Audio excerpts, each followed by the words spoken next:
પણ છતાં દર વખતે કહેવાની ઈચ્છા થાય છે એટલે કહું છું. બે વાતો છે.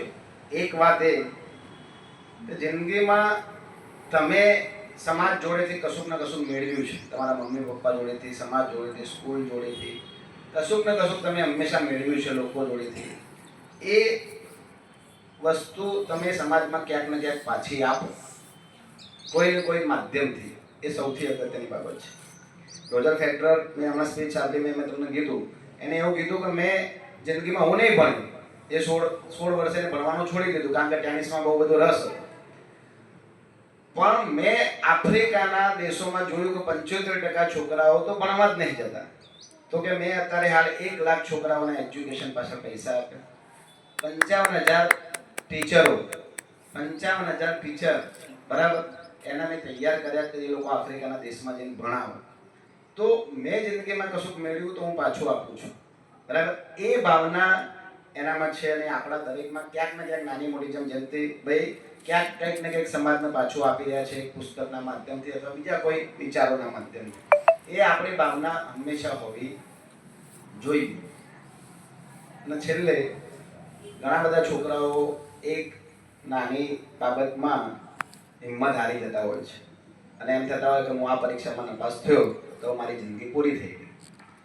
ત્યારે હું હંમેશા, હું સ્પીપામાં જ્યારે હતો ત્યારે અમારા એસી એટલે એડિશનલ ચીફ સેક્રેટરી ફતેહસિંહ જાસોલ, એ અમારી પહેલું જ્યારે લેવા આવ્યા લેક્ચર, હું યુપીએસસીની તૈયારી કરતો હતો ત્યારે એમણે એક વાત કરેલી અને એ વાત મને હંમેશા આખી જિંદગી યાદ રહેશે. અને તમારા માટે પણ હંમેશા એક વખત સાંભળ્યું હતું, બીજી વખત કે હું ગ્રેજ્યુએટ કરી રહ્યો અને પછી મને સૈનિકની ભરતી આવી. ફતેહસિંહ જાસોલ કે મારા સૈનિકની ભરતી આવી અને હું સૈનિકની પરીક્ષા માટે મેં 1 વર્ષ તનતોડ મહેનત કરી. હું દોડ્યો, આ કર્યું, જબરદસ્ત મહેનત કરી અને હું સૈનિકની પરીક્ષામાં નપાસ થયો. સૈનિકની પરીક્ષામાં હું નપાસ થયો અને હું 6 મહિના 12 મહિના સુધી એ નપાસ થવામાં, રોવામાં કે હું સૈનિકને લાયક નહીં. મેં મારી જિંદગીના 6 મહિના 12 મહિના બગાડ્યા, બરાબર. અને મને એમ થયું, હું ડિપ્રેશનમાં આવી ગયેલો રિક્શનનો.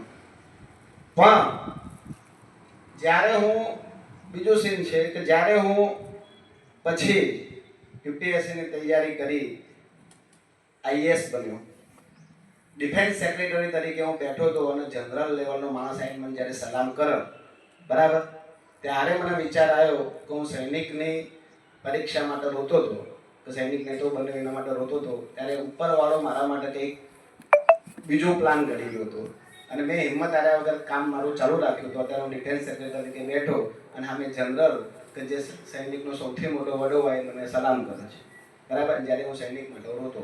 એટલે ઉપરવાળો તમારા માટે ક્યાંક બીજા રસ્તા હોય ખોલતા હોય. બધું જ આપણી ઈચ્છા પ્રમાણે બનતું હોય એવું જરૂરી હોતું નહીં.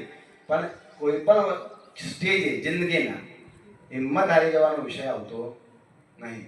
ફરીથી આગળ વધવાનું, ફરીથી મહેનત કરવાની, ફરીથી આગળ વધવાનું. ફિનિક્સ પંખીની જેમ રાખમાંથી બેઠા થઈને ફરીથી મહેનત કરવાની. બસ આપ સૌએ બહુ શાંતિથી સાંભળ્યું એ બદલ આપ સૌનો ખૂબ ખૂબ આભાર. તમને પરીક્ષા માટે ખૂબ ખૂબ શુભેચ્છાઓ. બહુ આગળ વધો, બહુ સારા ટકા લાવો એવી અમારી રીતે શુભેચ્છાઓ. આભાર.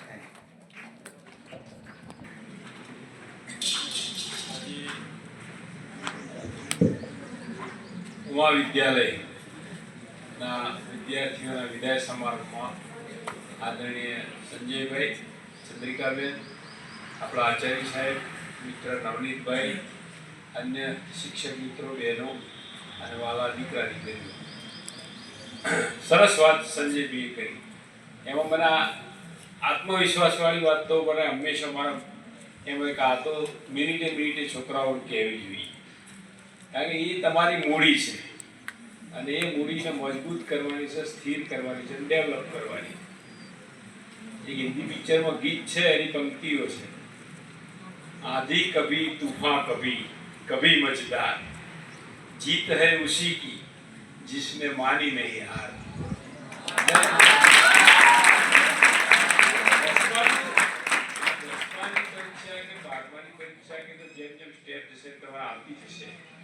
આઈએએસ ની પરીક્ષા હોય તો માણસથી બધું શક્ય છે. ટાગોરે કહ્યું છે સૌથી ઉપર મનુષ્ય. માણસથી બધું શક્ય છે, પણ એ ક્યારે? સંજય સાહેબ જે આત્મવિશ્વાસની વાત કરી એ આપણામાં હોય તો ફાધર વાલેસે બે વિદ્યાર્થીઓની વાત કરેલી છે. નવનીતભાઈ આપણા મૈત્રી મિલાપમાં મેં લીધેલું મને ગમી ગયું નહીં. ફાધર વાલેસ કે હું છોકરાઓને નવું એડમિશન લેવાય સત્ર શરૂ થાય પહેલું થાય એટલે પૂછું તો ભાઈ તમે કેમ આવ્યા, એટલે કોઈ છોકરો કે અમે 12મું ધોરણ પાસ કર્યું. કે તમે કેમ આવ્યા, તો કે મને મારા બાપાએ મોકલ્યો એટલે આવા જવાબો. એક છોકરો કે શું કોઈ રીતે, એટલે મેં એને પૂછ્યું કે બેટા તું અહીં કેમ આવ્યો, કે હું ભણવા આવ્યો છું. એમ ભણીને તારે શું આગળ, કે મારે ડૉક્ટર થવું છે. એમ એવું તે કેવી રીતે નક્કી કર્યું, તો કે અમારે ગામમાં દવાખાનું નહીં કે, અને દવાખાને લઈ જતા માણસ મરી જાય, અને એ કે મારી બાઈક મરી ગઈ. એટલે મોટો થયું એટલે મેં નક્કી કર્યું કે ડૉક્ટર થવું અને આ ગામમાં દવાખાનું કરવું. ફાધર વાળા છે એને શુભેચ્છા આપી થાપડી. બીજા છોકરાને પૂછ્યું કે તું કેમ આવે છે, કે હું તો ટાઈમ પાસ કરવા માટે કોલેજ હોય છે, પછી આપણે વાંચ્યું ત્યારે ખબર પડી ટાઈમ પાસ કરવા આવે છે. કે હા, કેમ કે ટાઈમ પાસ કરવા, એ કે મારે તો મારા ફાધરનો બિઝનેસ છે અને મારા માટેની ઓફિસ તૈયાર જ કરી દીધી છે મારા ફાધરે. મારે આ બધું પૂરું થાય ત્યાં બેસી જવાનું છે. મારે અહીંયા પાસ થવું નપાસ થવું ભણવું ના મારે કોઈ ભેદ નહીં પડતો. આવો બિંદાસ જવાબ એને ફાધર વાલે આપ્યો. પછી ફાધર વાલે આગળ લખે છે કે આ બે છોકરાઓની વચ્ચે દુનિયા છે. એક છોકરો જે ડોક્ટર બનવા તૈયાર છે એ મારા પીરિયડમાં ના હોય તો મને કઈ ચિંતા નહીં, કે આ હવે ડોક્ટર બનીને જ રહેવાનું છે, એને નક્કી કરી દીધું છે. અને બીજો છોકરો કે જે બધા જ પીરિયડમાં હાજર છે, બધું સાંભળશે પણ એ કંઈ કરવાનું નથી. આ બે વચ્ચે આપણે બધા છીએ. એટલે કોઈ વસ્તુ અઘરી નથી. તમારામાં આત્મવિશ્વાસ હોય તો તમારી પાસે માર્ગદર્શન તૈયાર છે.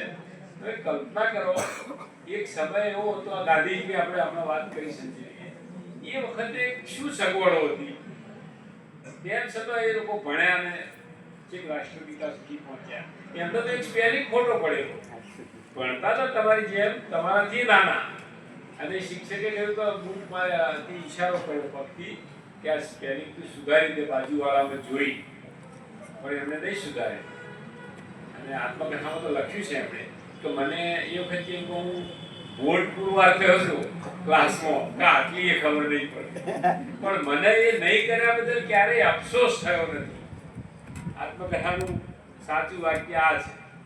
જેમ અમે એમના ફાધર આગળ પોતાના ગુના કબૂલવાની એક ચિઠ્ઠી લખી, એમના ફાધરે ચિઠ્ઠી વાંચતા વાંચતા આંખોમાંથી આંસુ આવ્યા, અને પછી એમણે લખ્યું છે કે હું ચિતારો હોઉં તો આજે પણ એ ચિત્ર દોરી શકું, એટલું સરસ એ દ્રશ્ય મને યાદ છે. એ ભૂલ્યા જ નહીં જિંદગી પર. આવી બધી વાતો ભૂલાતી નથી. એટલે તમારી સામે આખી જિંદગી પડી છે, બે રીતે, મહેનત કરવા માટે પણ અને મહેનત પૂરી થયા પછી એનું ફળ મેળવવા માટે. અને સંજય સાહેબે સરસ કહ્યું, તમે હાલની મોમેન્ટને એન્જોય કરો. કે મેં આ મેગેઝિન શરૂ કર્યું તો મારે એમાં શ્રેષ્ઠ આપી દેવું છે, બસ.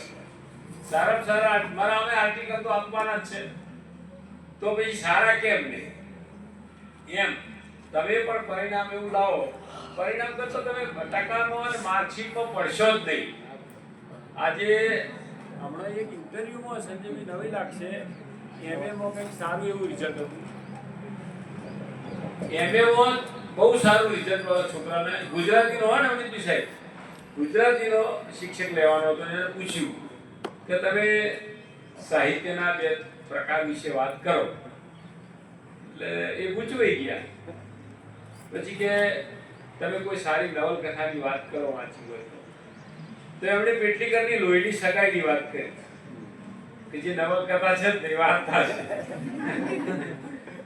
એટલે ટકા માર્કશીટમાં પડ્યા રહે છે, છેવટે તો આપણી અંદર જે હોય છે એ જ બહાર આવતું હોય છે, પેલું ફાઇલમાં જ રહે છે. એટલે ફાઇલમાં રાખવાની, સમૃદ્ધ થાય તો બહુ સારું, ખોટું નથી. પણ એમાં કંઈ આપણને ફરક ના પડે, કંઈ ધાર્યું પરિણામ ના આવે ને તો એ આપણને ડિપ્રેસ કરનારું ના હોવું. કારણ કે આફ્ટર ઓલ બાજી આપણા હાથમાં છે, એ પરિણામ પત્રકના હાથમાં નથી. એટલે આપણે સજ્જ થઈએ, આપણું નક્કી કરીએ કે શું કરવું છે. દરેક વિદ્યાર્થીને આમ તો સમય જતો પોતાનું મિશન પકડાઈ જતું હોય છે, મળી જતું હોય છે. અને જેને મિશન મળી જાય છે એ સક્સેસ થતો હોય છે. એટલે 3 ઇડિયટમાં છે ને કે ભાઈ પેલો છોકરો દરેક વાતે આમિર ખાન કહેતો હોય છે, પછી હાથ પકડી ક્લાસમાં લઈ જાય છે એના સાહેબ, લે તું ભણાય કે. એટલે એને આગળ બગડ સ્પેલિંગ 2 લખે છે, ખબર છે. પછી કે આનો અર્થ બતાવો 30 સેકન્ડમાં, કોઈ નથી બતાવતો. પછી કે આ શબ્દો જ નથી. એટલે પછી પેલા શિક્ષક ગુસ્સે થાય છે, એ કે નહીં મેં તો पढ़ाता तो आप मुझसे बेहतर हैं, मगर मैं ये बताना चाहता हूँ कि पढ़ाते कैसे हैं, क्या पढ़ाना है तो आपको मालूम है, मुझसे बेहतर जानते हैं, मगर पढ़ाते कैसे हैं. એટલે દરેક વસ્તુમાં જે આનંદ લેવાનો છે, મેળવવા આપણું લક્ષ્ય નક્કી રાખવાનું, મારે આ મેળવવાનું છે, મારે આ થવાનું છે, મારે આ કરવાનું છે, પણ આનંદથી. આપણે હું આ બે મારા મૈત્રીની વાત કરી તો હું મોઢું બગાડી કંટાળાજનક રીતે કરું તોય મારે કરવાનું છે.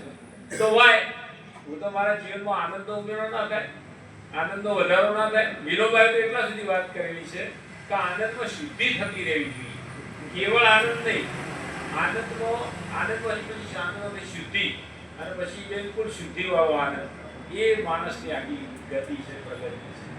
આપ ખૂબ સરસ રીતે સાંભળી રહ્યા છો.